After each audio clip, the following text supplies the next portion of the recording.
Hi hello guys, welcome back to Aadya colourful. ನಾನು Suma. Friends, ಇವತ್ತಿನ ವಿಡಿಯೋದಲ್ಲಿ ಒಂದು ಸ್ವೀಟ್ ರೆಸಿಪಿನ ನಿಮ್ಮ ಜೊತೆ ಶೇರ್ ಮಾಡ್ಕೊಳ್ತಾ ಇದ್ದೀನಿ. ರುಚಿಯಾದ ಬಾದುಷಾ ಸ್ವೀಟ್ ಹೀಗೆ ಮಾಡಿದ್ರೆ ಒಂದು ಬಿಡದೆ ತಿಂದು ಮುಗಿಸ್ತಾರೆ ಅಂತ ಹೇಳ್ಬೋದು. ಮಕ್ಕಳಿಗಂತೂ ತುಂಬಾ ಇಷ್ಟ ಆಗುವಂಥ ಚಿಕ್ಕ ಚಿಕ್ಕ ಪುಟಾಣಿ ಆಗಿರುವಂಥ ಬಾದುಷಾನ ಹೇಗೆ ಮಾಡ್ಕೊಳ್ಳೋದು ಅಂತ ಇವತ್ತಿನ ವಿಡಿಯೋದಲ್ಲಿ ತಿಳಿಸ್ಕೊಡ್ತಾ ಇದ್ದೀನಿ. ಸೊ ಈ ಒಂದು ರೆಸಿಪಿ ಮಾಡೋದಕ್ಕೆ ಮೊದಲನೇದಾಗಿ ಅರ್ಧ ಕಪ್ ಆಗುವಷ್ಟು ಮೊಸರನ್ನ ನಾನು ಒಂದು ಮಿಕ್ಸಿಂಗ್ ಬೌಲಿಗೆ ಹಾಕ್ಕೊಳ್ತಾ ಇದ್ದೀನಿ. ಸೊ ಫ್ರೆಂಡ್ಸ್, ನೀವ್ಯಾರಾದ್ರೂ ಫಸ್ಟ್ ಟೈಮ್ ನನ್ನ ಚಾನಲ್ಗೆ ವಿಸಿಟ್ ಮಾಡಿದರೆ ಪ್ಲೀಸ್ ನನ್ನ ಚಾನಲ್ನ ಸಬ್ಸ್ಕ್ರೈಬ್ ಮಾಡ್ಕೊಳ್ಳಿ, ಹಾಗೆ ಲೈಕ್ ಮಾಡಿ ಮತ್ತು ಹೆಚ್ಚೆಚ್ಚು ಶೇರ್ ಮಾಡಿ ಫ್ರೆಂಡ್ಸ್. ನಂತರ ಒಂದೇ ಒಂದು ಪಿಂಚಷ್ಟು ನಾನು ಅಡಿಗೆ ಸೋಡವನ್ನು ಹಾಕ್ಕೊಳ್ತಾ ಇದ್ದೀನಿ. ಬೇಕಿಂಗ್ ಸೋಡಾ ಅಂದರೆ ಅಡಿಗೆ ಸೋಡಾವನ್ನು ಹಾಕ್ಕೊಳ್ತಾ ಇದ್ದೀನಿ.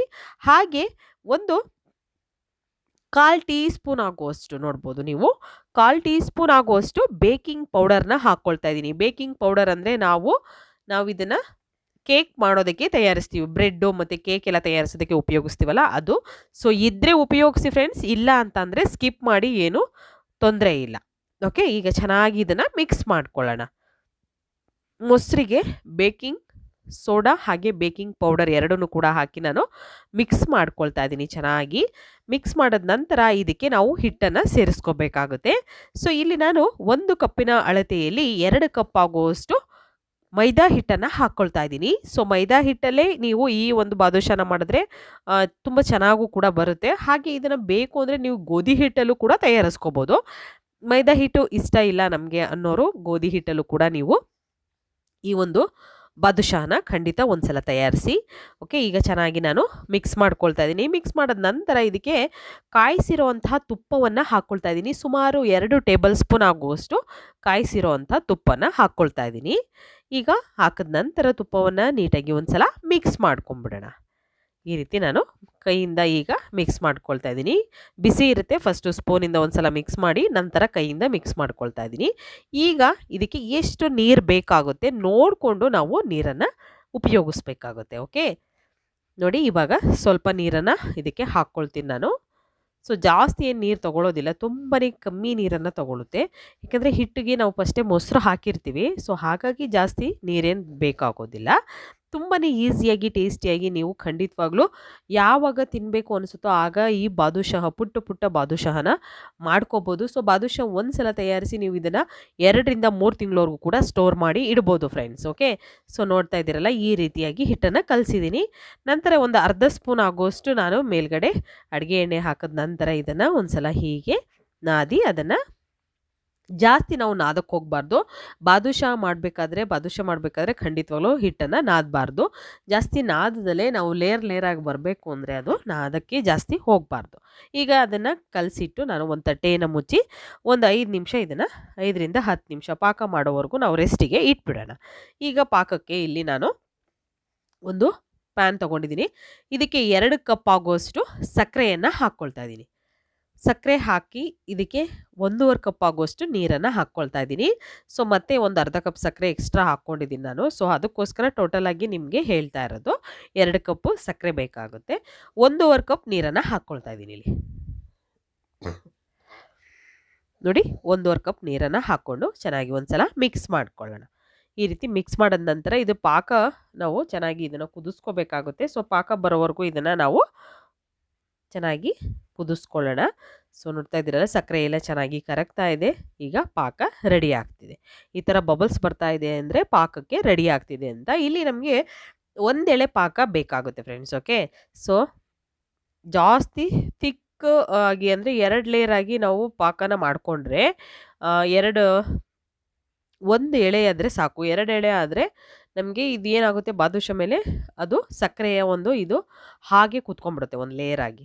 ಆ ರೀತಿ ಬೇಡ. ಸೊ ಹಾಗಾಗಿ 1 ಎಳೆ ಪಾಕ ಬಂದರೆ ನೋಡಿ, ಅಂಟು ಪಾಕ ಆಗ್ತಾ ಇದೆ. ಸೊ ಇದನ್ನು ನಾವು ಮತ್ತೆ ಇದಕ್ಕೆ ಏಲಕ್ಕಿ ಪೌಡರ್ನೆಲ್ಲ ಹಾಕಿ ನಾವು ಇದನ್ನು ಒಂದು ಸೈಡ್ ಇಟ್ಟರೆ ನಾವು ಬಾದುಷಾ ರೆಡಿ ಆಗೋಷ್ಟೊತ್ತಿಗೆ ಕರೆಕ್ಟಾಗಿ ಅದು 1 ಎಳೆ ಪಾಕ ರೆಡಿ ಆಗಿರುತ್ತೆ ನಮಗೆ.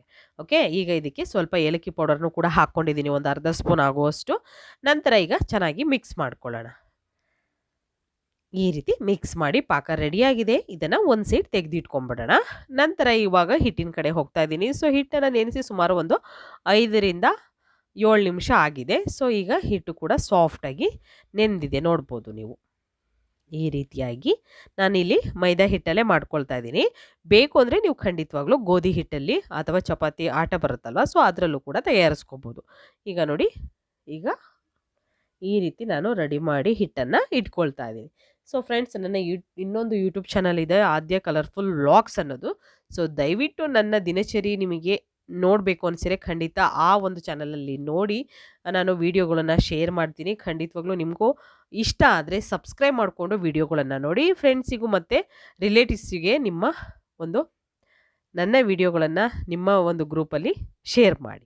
ಓಕೆ. ಸೊ ಇವಾಗ ನೋಡಿ, ಹಿಟ್ಟು ನಾನು ರೆಡಿ ಮಾಡಿ ತೊಗೊಂಡಿದ್ದೀನಿ. ಇಷ್ಟು ಹಿಟ್ಟನ್ನು ತೊಗೊಳ್ತಾ ಇದ್ದೀನಿ. ಚಿಕ್ಕ ಚಿಕ್ಕ ಬಾದುಷಾನ ಮಾಡ್ಕೊಳ್ತಾ ಇರೋದು.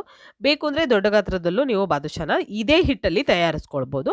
ನಾನು ಪುಟಾಣಿದು ಮಾಡ್ಕೊಳ್ತಾ ಇದ್ದೀನಿ. ಯಾಕೆಂದರೆ ಮಕ್ಕಳಿಗೆ ತುಂಬಾ ಇಷ್ಟ ಆಗುತ್ತೆ. ಚಿಕ್ಕ ಕೋಡ್ಬಳೆ ಆಗಲಿ, ಚಿಕ್ಕ ಚಿಕ್ಕ ಚಕ್ಲಿಗಳಾಗಲಿ, ಈ ಥರದ್ದು ಇಷ್ಟ ಆಗುತ್ತೆ ಮಕ್ಕಳಿಗೆ. ಹಾಗಾಗಿ ನಾನು ಮತ್ತು ಇದನ್ನು ಸ್ಟೋರ್ ಮಾಡಿ ಇಡೋದಕ್ಕೂ ಕೂಡ ತುಂಬಾ ಹೆಲ್ಪ್ ಆಗುತ್ತೆ. ಅದಕ್ಕೋಸ್ಕರ ಚಿಕ್ಕ ಚಿಕ್ಕ ಒಂದು ಬಾದುಷಾನ ಮಾಡ್ಕೊಳ್ತಾ ಇದ್ದೀನಿ. ನೋಡ್ಬೋದು ನೀವು. ಈಗ ಹೇಗೆ ತಯಾರಿಸ್ಕೊಳ್ಳೋದು ಅಂತ ನೋಡೋಣ.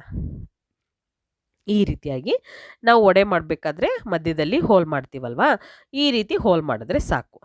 ಈ ರೀತಿಯಾಗಿ ನಮಗೆ ಬಾದುಷಾ ರೆಡಿ ಆಗುತ್ತೆ. ತುಂಬಾ ಈಸಿ ಫ್ರೆಂಡ್ಸ್, ತುಂಬ ಈಸಿ ಈ ಒಂದು ಬಾದುಷಾವನ್ನು ತಯಾರಿಸೋದು. ಖಂಡಿತವಾಗ್ಲೂ ನಮಗೆಲ್ಲ ನಾವು ಬೇಕರಿಯಲ್ಲಿ ತಂದಾಗ ಇದನ್ನು ಮಾಡೋಕ್ಕಾಗಲ್ಲ ಮನೆಯಲ್ಲಿ ಅಂತ ಅಂದ್ಕೊಂಡಿರ್ತೀವಿ. ಖಂಡಿತವಾಗ್ಲೂ ಸ್ವಲ್ಪ ನೀವು ಒಂದು ಮನಸ್ಸು ಕೊಟ್ಟರೆ ಈ ಒಂದು ಬಾದುಷಾನ ಅಥವಾ ಬೇರೆ ಯಾವುದೇ ಒಂದು ರೆಸಿಪಿಗಳನ್ನು ಬೇಗನೆ ತಯಾರಿಸ್ಕೋಬೋದು. ಏನು ತೊಂದರೆ ಇಲ್ಲ. ಸೊ ಮನಸ್ಸಿದ್ರೆ ಮಾರ್ಗ.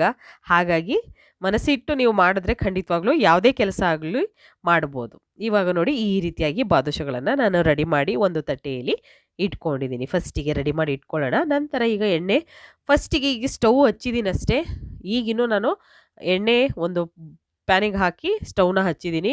ಇನ್ನು ಎಣ್ಣೆ ಕಾದಿಲ್ಲ. ಕಾಯ್ದಲೇ ಇದ್ದಾಗಲೇ ನೀವು ಇದೊಂದು ಟಿಪ್ಸ್ ಫ್ರೆಂಡ್ಸ್, ಯಾಕೆಂದರೆ ಯಾರೂ ಕೂಡ ಹೇಳೋಲ್ಲ. ನಮಗೆ ಬಾದುಷಾ ಪರ್ಫೆಕ್ಟ್ ಕಲರ್ ಬರಬೇಕು ಅಂದರೆ ನೀವು ಎಣ್ಣೆ ಬಿಸಿ ಆಗೋಕ್ಕಿಂತ ಮುಂಚೆನೇ ಬಾದುಷಾನ ಹಾಕ್ಕೊಳ್ಬೇಕು. ಇದನ್ನು ಸ್ವಲ್ಪ ಬೇಯಿಸೋದಕ್ಕೆ, ನಾವು ಎಣ್ಣೆಯಲ್ಲಿ ಫ್ರೈ ಮಾಡೋದಕ್ಕೆ ಸ್ವಲ್ಪ ಟೈಮ್ ತಗೊಳುತ್ತೆ. ಬಟ್ ನಿಮಗೆ ಪರ್ಫೆಕ್ಟ್ ಕಲರ್ ಬರುತ್ತೆ ಫ್ರೆಂಡ್ಸ್. ಓಕೆ. ಸೊ ನಾನು ತಯಾರಿಸಿರೋಂತಹ ಕಲರೇ ಬರಬೇಕು ಅಂದರೆ ದಯವಿಟ್ಟು ಎಣ್ಣೆ ಫಸ್ಟೇ ಕಾಯ್ದಲೇ ಇದ್ದಾಗಲೇ ನೀವು ಈ ಬಾದುಷಗಳನ್ನು ಹಾಕ್ಕೊಳ್ಳಿ. ಈಗ ಬಬಲ್ಸ್ ಬರ್ತಾ ಇದೆ ನೋಡಿ. ಒಂದು ಕಡೆಯಿಂದ ಇನ್ನೊಂದು ಕಡೆ ಟರ್ನ್ ಮಾಡ್ತಾ ಇದ್ದೀನಿ ನಾನು. ಈ ರೀತಿಯಾಗಿ ಟರ್ನ್ ಮಾಡಿ ಒಂದು 2ರಿಂದ 3 ಸಲ ಟರ್ನ್ ಮಾಡಿ ನಾವು ಗೋಲ್ಡನ್ ಕಲರ್ ಬರಬೇಕು, ಅಲ್ಲಿವರೆಗೂ ಇದನ್ನು ಫ್ರೈ ಮಾಡ್ಕೋಬೇಕು. ನೋಡ್ತಾ ಇದ್ದೀರಲ್ಲ ಎಷ್ಟು ಪರ್ಫೆಕ್ಟ್ ಕಲರ್ ಬರ್ತಾ ಇದೆ ಅಂತ. ಸೊ ನಾನು ಅದಕ್ಕೋಸ್ಕರನೇ ನಿಮಗೆ ಒಂದೊಂದು ಸ್ವಲ್ಪನೂ ಕಲರ್ ಚೇಂಜ್ ಆದಂಗೆ ನಾನು ನಿಮಗೆ ಈ ವಿಡಿಯೋದಲ್ಲಿ ತೋರಿಸ್ತಾ ಇದ್ದೀನಿ. ನೋಡಿ, ಇವಾಗ ಇನ್ನೊಂದು ಕಲರು ಬಂದಿದೆ. ಪೂರ್ತಿಯಾಗಿ ಗೋಲ್ಡನ್ ಕಲರ್ ಬಂದಿದೆ, ನೋಡ್ಬೋದು. ಈ ರೀತಿಯಾಗಿ ರೆಡಿ ಆಗಬೇಕು ನಮಗೆ ಬಾದುಷಾ. ಆಗ ಮಾತ್ರ ಪರ್ಫೆಕ್ಟಾಗಿ ನಮಗೆ ಆಚೆ ನಾವು ಬೇಕರಿಯಲ್ಲಿ ತಂದಾಗ ಹೇಗೆ ಇರುತ್ತೋ ಅದೇ ಕಲರ್ ಆಗಿ ನಮಗೆ ಸಿಗುತ್ತೆ. ಈಗ ಪಾಕ ನೋಡಿ, ಪಾಕಕ್ಕೆ ಬಾದುಷಾ ಹಾಕಬೇಕಾದ್ರೆ ಖಂಡಿತವಾಗ್ಲೂ ಪಾಕ ಸ್ವಲ್ಪ ಬೆಚ್ಚಗಿರಬೇಕು. ಪೂರ್ತಿ ತಣ್ಣಗೂ ಇರಬಾರ್ದು, ಹಾಗೆ ಪೂರ್ತಿ ಬಿಸಿ ಕೂಡ ಇರಬಾರ್ದು ಫ್ರೆಂಡ್ಸ್. ತಣ್ಣಗೆ ಇದ್ದರೆ ಅದು ಪಾಕ ಹೀರ್ಕೊಳ್ಳೋದಿಲ್ಲ. ಜಾಸ್ತಿ ಬಿಸಿ ಇದ್ದರೆ ಪಾಕ ಹೀರ್ಕೊಳ್ಳುತ್ತೆ, ಮೆತ್ತಗಾಗ್ಬಿಡುತ್ತೆ. ತುಂಬಾ ಹೀರ್ಕೊಳ್ಳುತ್ತೆ, ಮೆತ್ತಗಾಗ್ಬಿಡುತ್ತೆ, ಅಷ್ಟು ಚೆನ್ನಾಗಿ ಬರೋದಿಲ್ಲ. ಹಾಗಾಗಿ ಏನು ಮಾಡಬೇಕು ಅಂದರೆ ಮೀಡಿಯಮ್ ಆಗಿ ಬಿಸಿ ಇರಬೇಕು. ಮತ್ತು ಇವಾಗ ಬಾದುಷಗಳು ಚಿಕ್ಕ ಚಿಕ್ಕ ಪುಟಾಣಿಯಾಗಿ ಮಾಡಿರುವಂಥ ಬಾದುಷಾ ನೋಡಿ ಎಷ್ಟು ಚೆನ್ನಾಗಿದೆ. ನೋಡೋದಕ್ಕೂ ಕೂಡ ನಿಮಗೆ ಇಷ್ಟ ಆಗುತ್ತೆ ಈ ಒಂದು ಬಾದುಷಾನ. ಸೊ ನೋಡಿ, ಇದನ್ನು ಒಂದು 5 ನಿಮಿಷ ನಾನು ಪಾಕದಲ್ಲಿ ಬಿಡ್ತಾ ಇದ್ದೀನಿ. ಈ ರೀತಿ ಮಿಕ್ಸ್ ಮಾಡಿದ ನಂತರ ಒಂದು 5 ನಿಮಿಷ ಬಿಡೋಣ ಸಾಕು. 5 ನಿಮಿಷ, ಜಾಸ್ತಿ ಬೇಡ. 5 ನಿಮಿಷ ಬಿಟ್ಟು ನಂತರ ಒಂದು ತಟ್ಟೆಗೆ ನಾನು ಇದನ್ನು ಜೋಡಿಸ್ಕೊಳ್ತೀನಿ. ಜಾಸ್ತಿ ಹೊತ್ತು ಬಿಟ್ಟರೆ ಪಾಕ ಜಾಸ್ತಿ ಹೀರ್ಕೊಳ್ಳುತ್ತೆ, ಆವಾಗ ಮೆತ್ತಗಾಗುತ್ತೆ. ಇದು ಗರಿಗರಿಯಾಗೇ ಇರುತ್ತೆ, ತುಂಬ ಟೇಸ್ಟಿ ಇರುತ್ತೆ. ಖಂಡಿತವಾಗ್ಲೂ ಎಲ್ಲರಿಗೂ ಇಷ್ಟ ಆಗುವಂಥ ರುಚಿಯಾಗಿರುವಂಥ ಒಂದು ಬಾದುಷಾ ಸ್ವೀಟು. ಹೀಗೆ ಮಾಡಿದರೆ ಮನೆಯಲ್ಲಿ ಒಂದು ಬಿಡದೆ ತಿಂದು ಮುಗಿಸ್ತಾರೆ ಎಲ್ಲರೂ ಕೂಡ. ಸೊ ಒಂದ್ಸಲ ತಯಾರಿಸಿ ಹೇಗೆ ಬಂತು ಅಂತ ತಿಳಿಸಿ. ಇವತ್ತಿನ ವಿಡಿಯೋನ ಇಲ್ಲಿಗೆ ಮುಗಿಸ್ತಾ ಇದ್ದೀನಿ. ಮತ್ತೆ ಇನ್ನೊಂದು ಹೊಸ ವಿಡಿಯೋ ಜೊತೆ ಬರ್ತೀನಿ. ಬಾಯ್, ಸಿ ಯು.